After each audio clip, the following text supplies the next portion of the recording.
Merci de répondre à mes questions ce matin. Elles sont nombreuses sur les prix, bien sûr, sur le volet économique de la loi immigration. Inflation d'abord, est-ce que c'est derrière nous ? Oui, la crise inflationniste est derrière nous, je vous le confirme. Nous avons une crise inflationniste qui a démarré fin 2021, qui ensuite a explosé avec la guerre en Ukraine. On a atteint des niveaux d'inflation de plus de 6%.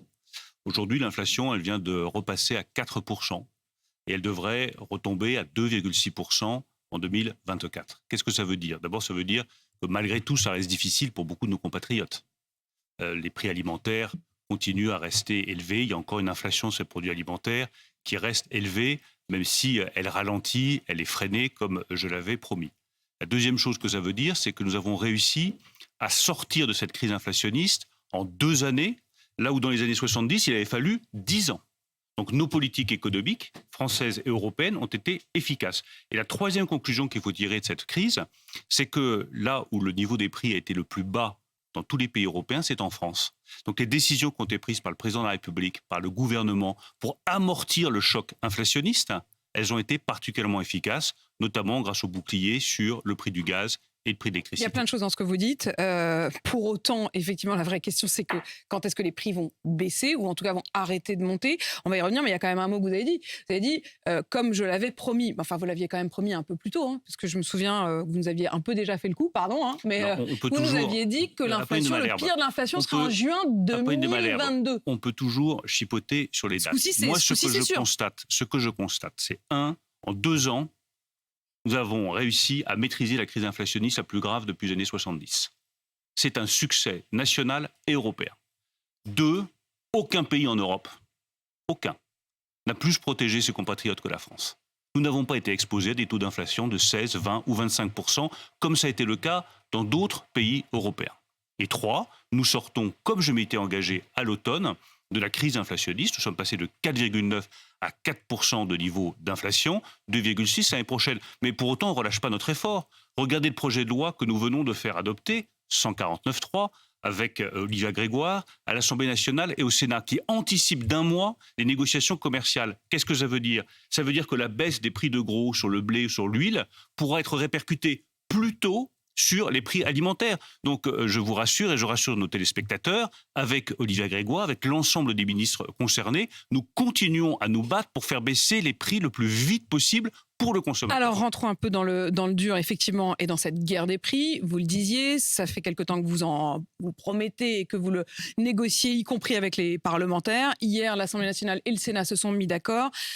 On s'en souvient maintenant, on connaît par cœur comment ça fonctionne, y compris avec la grande distribution. En gros, pour fixer les prix, il y a une négociation. Cette négociation commerciale entre les grands industriels de l'agroalimentaire et la grande distrib, normalement, c'est le 1er mars, la date butoir. Vous l'avancez de 29 jours. On l'avance d'1 mois. C'est important, 1 mois de hausse des prix. On ne peut pas me dire d'un côté que lorsque les prix alimentaires augmentent de 7 ou 8% sur 1 mois par rapport au mois de l'année précédente, c'est dramatique. Et puis me dire de l'autre qu'on n'est pas à 1 mois près, si les consommateurs, les ménages sont à 1 mois près. On est à 1 mois de près. Si votre paquet de pâtes, votre litre d'huile ou vos produits alimentaires peuvent baisser plus vite, même d'1 mois, eh bien moi je prends ce mois et je me bats pour ce mois. Non mais on est bien d'accord qu'on est à 1 mois de près. Mais le problème c'est, est-ce que ce sera 1 mois près de baisse ? C'est-à-dire, oui, est-ce qu'on est sûr que ça va entraîner des baisses ? Je vais être très clair et très précis.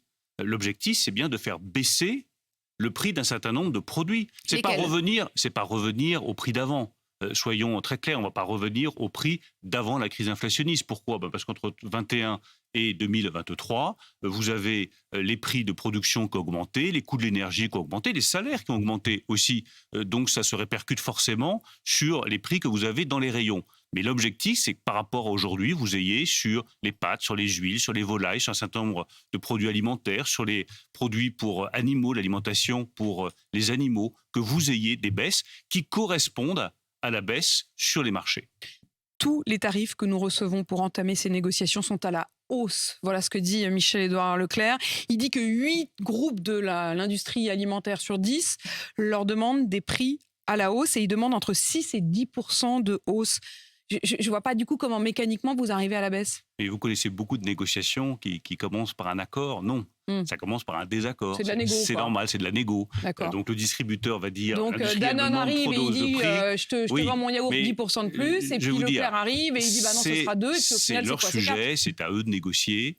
Et c'est à eux de répercuter sur les prix des produits les baisses que l'on constate sur les marchés. Moi, je n'ai aucun doute qu'au bout de cette négociation, il y aura effectivement des prix qui vont baisser et qui baisseront plutôt grâce à l'action d'Olivier Grégoire, grâce à l'action des parlementaires. Et au passage, je me félicite que sur des sujets qui sont d'intérêt général, baisser des prix, lutter contre l'inflation, on soit capable de dépasser les querelles politiques et nous soyons capables de trouver facilement un accord à l'Assemblée nationale. Il y a beaucoup de questions qui demeurent sur la constitution du prix, sur la question de la transparence, je vais y revenir, mais je voudrais d'abord que vous écoutiez la question de Nadia Ziane. Elle est directrice consommation pour Famille Rurale, l'association de consommateurs, et précisément, elle était mon invitée sur RMC ce matin, elle savait que vous viendriez.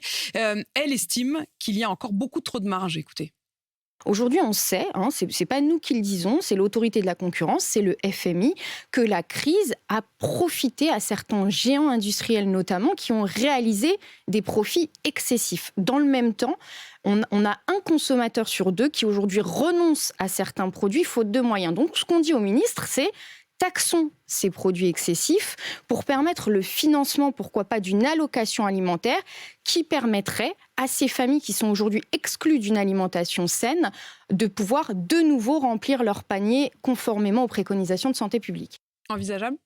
Non, parce que les marges excessives, on les récupère déjà. On les a récupérées sur les énergéticiens, on les a récupérées sur toutes les grandes entreprises dont on estimait qu'elles avaient fait des surprofits qui étaient liés à l'inflation.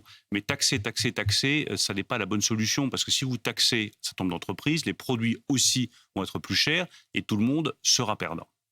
Du côté justement de la transparence, parce que c'est une autre question qui est portée par les associations de consommateurs, ils disent qu'il faudrait imposer une transparence, qu'on sache vraiment d'où vient la hausse. Est-ce que ça vient du prix du départ, de la production, ou est-ce qu'en fait ça vient de la marge? Pourquoi vous ne demandez pas cette transparence Mais la totale? transparence, nous la faisons. Moi, j'ai toujours dit que j'étais prêt à faire la transparence et que nous la ferons sur les niveaux de marge qui peuvent être faits. Vous avez un office qui s'occupe de la transparence sur les marges. Nous avons demandé de le faire sur les produits agricoles parce qu'ils sont évidemment fondamentaux pour nous et fondamentaux pour nos agriculteurs. Donc moi, je suis tout à fait favorable à la transparence, favorable à ce qu'on s'assure que les marges restent raisonnables, mais au bout du compte, quand vous avez une crise inflationniste, que les prix du gaz, du pétrole, l'électricité flambent, que pour les PME c'est très difficile, que ça devient très coûteux de produire, forcément ça se répercute sur le prix. Et ma responsabilité de ministre de l'économie a été pendant 2 ans de revenir à un niveau d'inflation raisonnable. Nous y sommes, donc le contrat, j'estime qu'il a été rempli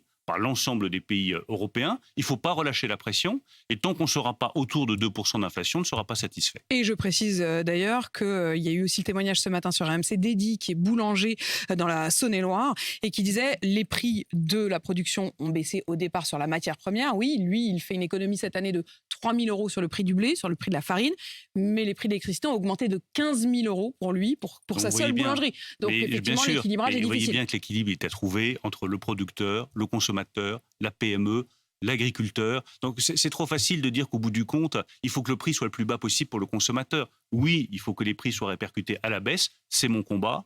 Mais oui, il faut aussi que les producteurs puissent vivre, que le boulanger puisse vivre, que l'agriculteur qui produit du lait ou qui fait de la viande puisse vivre de son travail. C'est cet équilibre-là qu'il faut trouver et dont je suis le garant.